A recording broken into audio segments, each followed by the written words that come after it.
Hey guys, what's up? My name is Sean Wayne and today, pag-usapan nga natin ang mga haka-haka ng ating mga netizens, no? Ang ating mga top commenter. Alam nyo, no? Doon po sa mahilig manood kay Attorney Claire, kay Attorney Libayan, sa mga kaibigan natin dito sa YouTube. Okay? Natututo sila ng critical thinking. Okay? Hindi malayo na may mga taong mapapaisip ng ganito. Ayon nga po sa isang nag-comment dito. Okay. Palakihin natin guys. Gusto ko guys na-appreciate niyo ano. So yesterday, last night, o kanina madaling araw, meron akong pinost sa aking community. Okay? Isa sa comment na very interesting, no? Ako personally, hindi ko naisip to. Okay? Pero sabi nga ng isang nag-comment dito, alam na kung bakit nag-ingay si Idol Rafi. Gusto niyang patakasin si Saisel Sebastian. At meron nag-ano dito, nag-like. Saan ba nanggagaling tong comment ni Sir? Okay, galing po ito dito sa aking ano, post, no? Sabi ko rito, remarkably interesting ang mga pasabog post dito ng Agent B o si Berdanet si Smith. Ang daming personalidad at politikong sumabit including si dating Senator Manny Pacman and Idol Rafi. So basically si Idol dito, dahil in-endorse lang niya yung Brilliant Skin. Okay?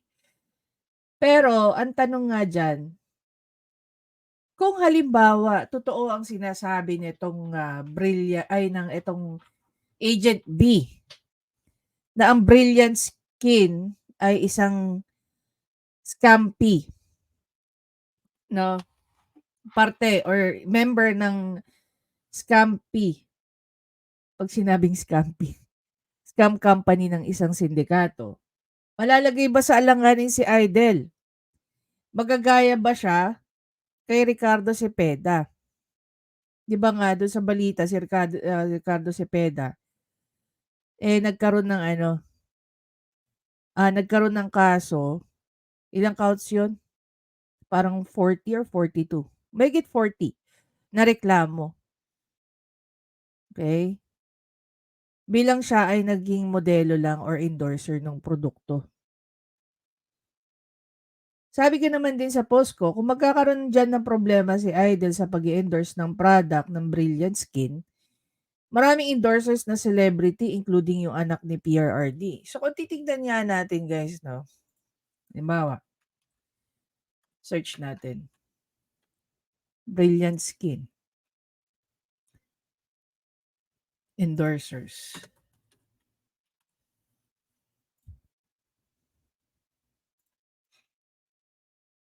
Pupunta tayo dito, imagine niyo kung gaano karami 'yan. Brilliant Skin Essentials, eto pa yung isa, 'di ba ang dami niyan, pati si senyora nandiyan. Eto guys yung senyora na sinasabi, nasa Facebook. Kung titignan natin yung followers ni ano, number followers ni senyora, maraming followers si senyora, eh. Hmm. Ito si senyora, 6.6 million followers.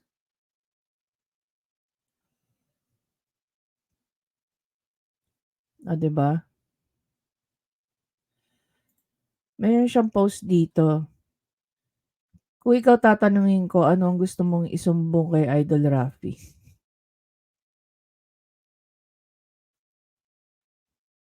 Okay. Pero nadadawit din yung pangalan ni ano, nadadawit din ang pangalan ni senyora dito sa issue ng company ng isang sindikato. 'Di ba? Napakaraming endorser 'yan guys, hindi lang si Idol 'yan. So, paano papasok yung question na baka yung ginawa ni Idol is para makatakas si si Excel Sebastian. Hindi ko alam kung anong mahihita ni Idol diyan, sa totoo lang. Actually, napahiya pa nga si Idol sa ginawa niya. Ayan guys, oh,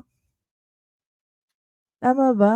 Pati si Alden Richards, naging endorser at yung sinasabi ko sa inyo, Kitty ang yung endorser ng Brilliant.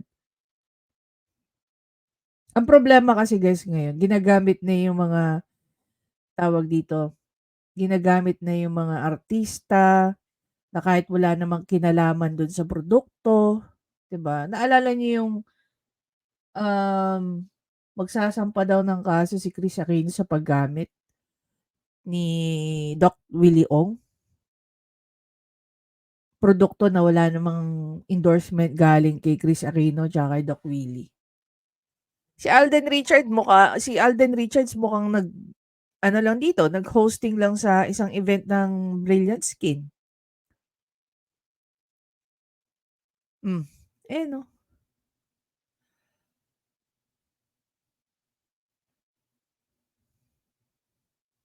Kitty Duterte gustong kunin ni Glenda. So, we don't know. So, 'pag kinasuhan diyan si ano, kung halimbawa nga gaya ng sinasabi ko, kung halimbawa nga napatunayan na itong Brilliant Skin, eh, connected sa sindikato ng scam company. Hindi lang si Idol Rafi ang malalagay sa kangkungan nito, but every single endorsers ng Brilliant Skin, 'di ba? Tignan natin yung comment ng mga tao.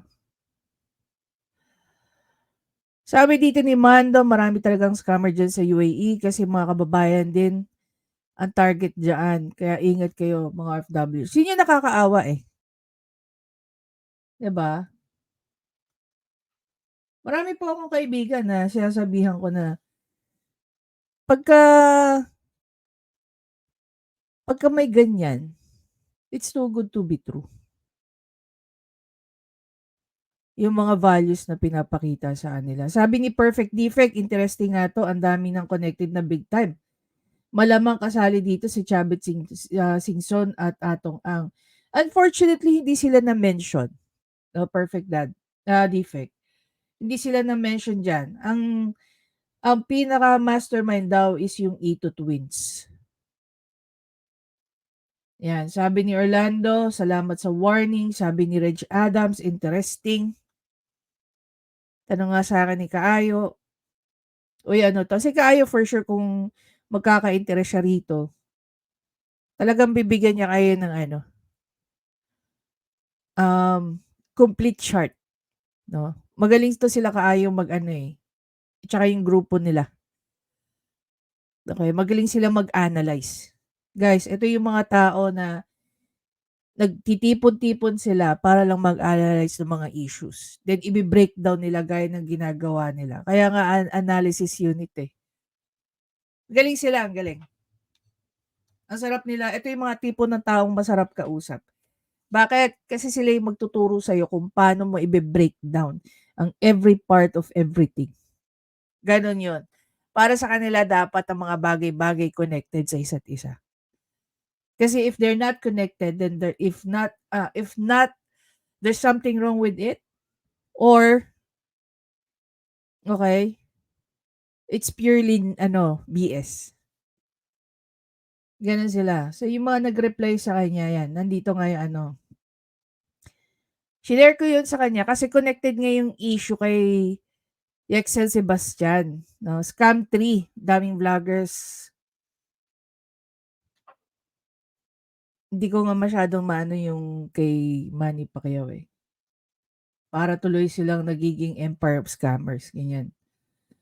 Kaya tuloy napaisip ako nung sinabi ni Mark Enzo rito, na baka pinatakas daw ni ano, ni Idol Rafi itong si, ah, Sebastian at saka yung kanyang girlfriend, 'no.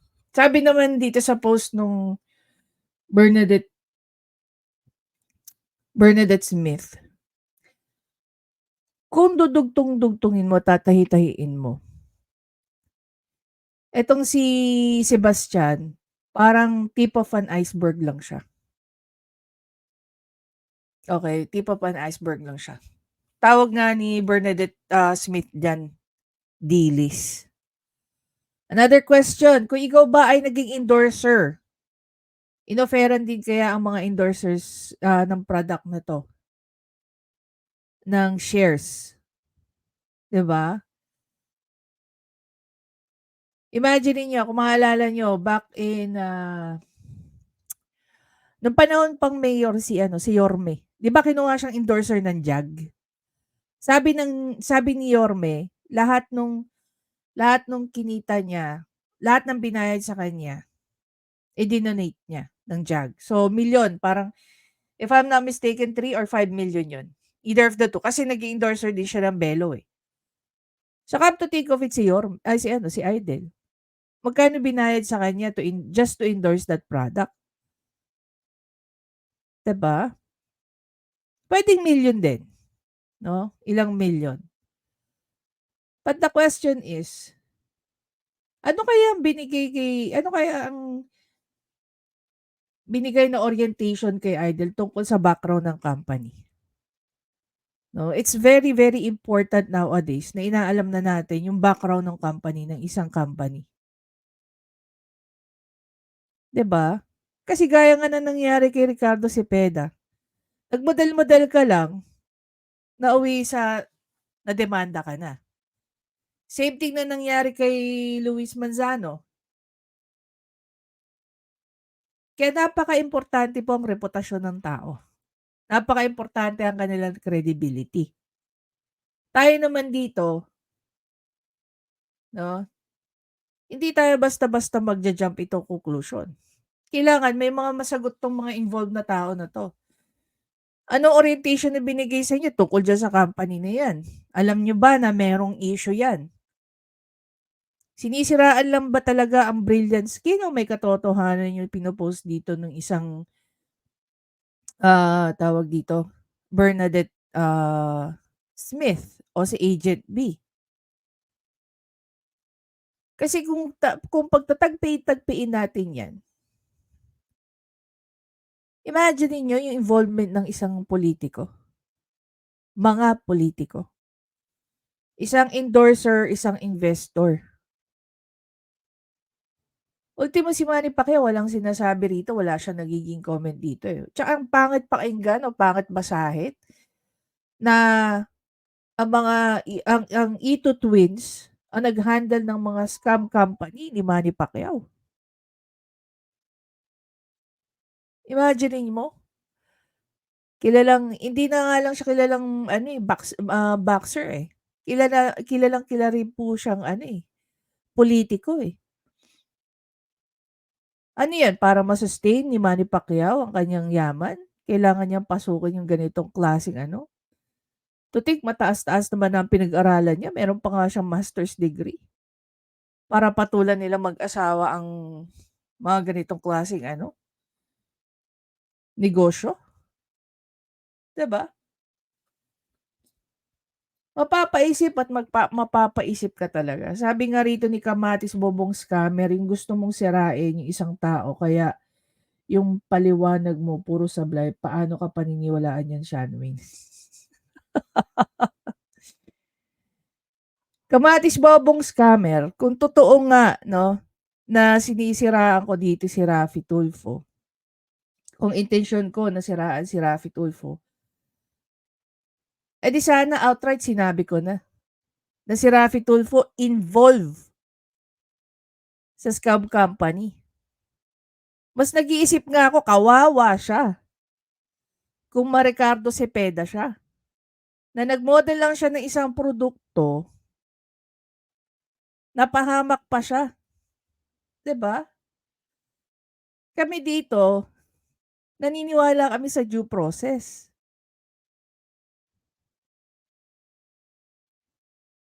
Kayo, naniniwala ba kayo? Sa feeling mo, sa comment mo niyan, ay kinatalino mo na yung sinasabi mo. Kung magaling ka talagang mag-analyze even sa video ko, Mas nag-raise pa ako ng concern para kay Idol Raffy Tulfo niyo over na siraan siya. Ang hirap sa inyo, eh, ang dami-dami na naming prinisenta rito, eh, kami nagpipresenta. May mga resibo kaming kinukuha, pinapakita sa inyo. And para sa inyo paninira pa rin. Si Raffy Tulfo nga pupunta nga ng Senate puro bintang, eh, walang pinanghahawakan, walang pinapakita, eh, 'di ba? 'Di ko nabasa yung mga replies dito, eh. Sabi rito ni Terence, "Hindi kami katulad yung mga Tulfonatics, 'di namin gustong mapahamak ang ibang tao, ang gusto lang namin maingat yung idol niyo na pagpo-promote. Ah, kasi baka may madamay, pa siyang iba. Ang hina pa naman ng research ng poon niyo. And honestly, parang mukhang pera pa. Bakit niya ipo-promote ang isang beauty product? Robos puwede pa siguro." Yan, sabi rito, "Issue hindi tao." Sabi naman dito ni Manyan, "Matagal na siyang sira, yung idol mo. Nananaginip ka atang gising pa, survey mo nga, mang-uuto ka pa, hindi lang kayo mag-isip ng katanga-tanga." Alam mo, natatawa lang ako dito sa mga taong 'to 'no. Eto at saka sa grupo niya. Sa totoo lang pinakamadaling ano, eh, pinakamadaling i-debunk ang mga Tulfonatics. Alam niyo kung bakit? Kasi para silang si Raffy Tulfo, puro bintang. Sila yung puro bintang, paninira, silang literal na naninira. Kasi ang kaya lang nilang sabihin ang kaya lang nilang gawin magsalita, pero wala silang kayang patunayan, 'di ba? O ngayon dahil halimbawa 'no, inumpisa na ni Raffy Tulfo 'to, yung tungkol diyan kay Sebastian. Yung last days ng Senate before recess, ni-raise ba niya 'to sa Senate? Maliban lang sa tinanong niya sa committee hearing, sa budget hearing ng DOJ, yung tungkol sa nangyari kay Sebastian. Yun yung nagagawa ng maraming pera. Gawan mo ako ng issue ngayon, bukas lipad ako kasama buong pamilya ko. 'Di bali nga sana kung alisan lang ang mangyayari dito, eh. Eh, sabi nga dun sa post nung Bernadette Smith, may magkakaligpitan pa. So, nakakatakot na ma-involve sa mga ganitong klaseng ano, companies. Ano ka na diyan, eh, kapit ka na sa patalim, eh,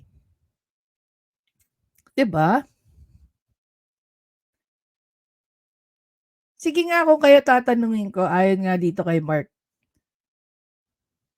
sa tingin niyo ba pinatakas ni Idol Raffy etong si Sebastian? Ako personally, I would say no. I'd say no. Okay, not unless magsalita 'no, si Sebastian na may alam si Idol Raffy dito sa activities nila. Mag-iiba yung course of action ko. 'Pag klinim ni Sebastian na itong si Idol, eh, may kinalaman sa activities nila, then hihingan natin siya ng kahit anong ebidensya na magle-link kay Raffy Tulfo sa gawain nitong company na 'to ng sindikato, 'di ba?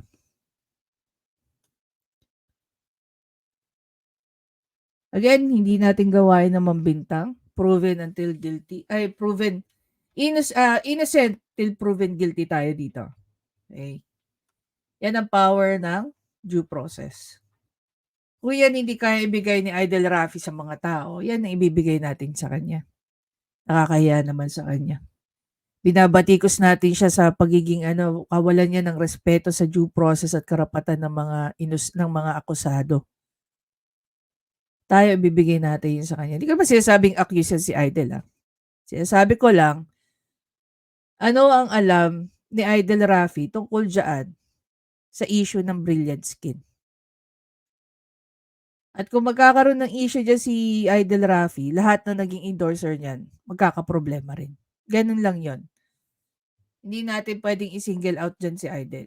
So, dalawa lang 'yan, dalawang question na dapat masagot ng kampo ni Idol 'yan. Anong alam niya sa Brilliant Skin? At totoo ba na meron siyang at ano ang alam niya tungkol sa casino junket scam kung saan involved etong si Sebastian, 'no? Ayokong mag-isip ng masama sa kapwa ko, pero mapapaisip ka rin dun sa ni-raise na thought ng isang, netizen din natin 'no, isang kasama natin sa community. Anyway guys, again, maraming maraming salamat sa panonood. Please don't forget to subscribe, like, and comment. Um, basahin niyo guys, basahin niyo yung mga post dito ni ano, ni Bernadette C. Oh, 21 'no, 15 lang 'yan guys kahapon, 21,000 na ngayon. Save our country, do not be the next Pakistan, eliminate the treasury, eliminate the scamming scheme, paralyze the syndicate, mask like legal entities, skincare industry, legal business sector, shitfluencers. They're everywhere. Yan, Ito Twin scam, 1 billion 2015 era. And the only last in this year, 17 billion na guys. They become bolder and bolder because they are backed by fame.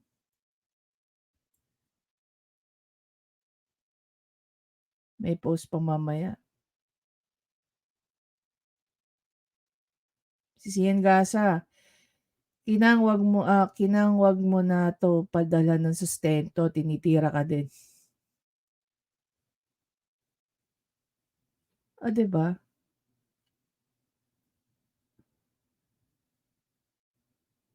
Pakitag ng comment section ng mga promoter ng sugal at may di maipaliwanag na yaman, Agent P watchlist is only on watch for you.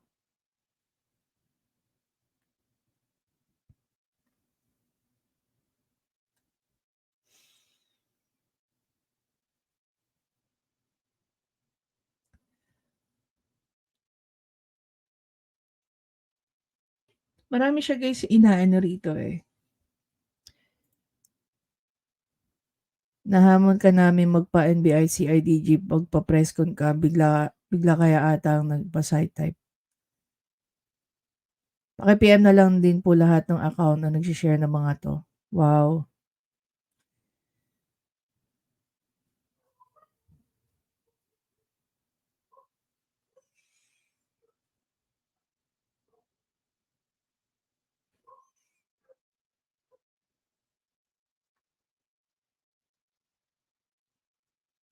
We are apologizing on behalf of the people na nadadamay. We are not Irish, not Christian Jasa, not Rosmar, not magical.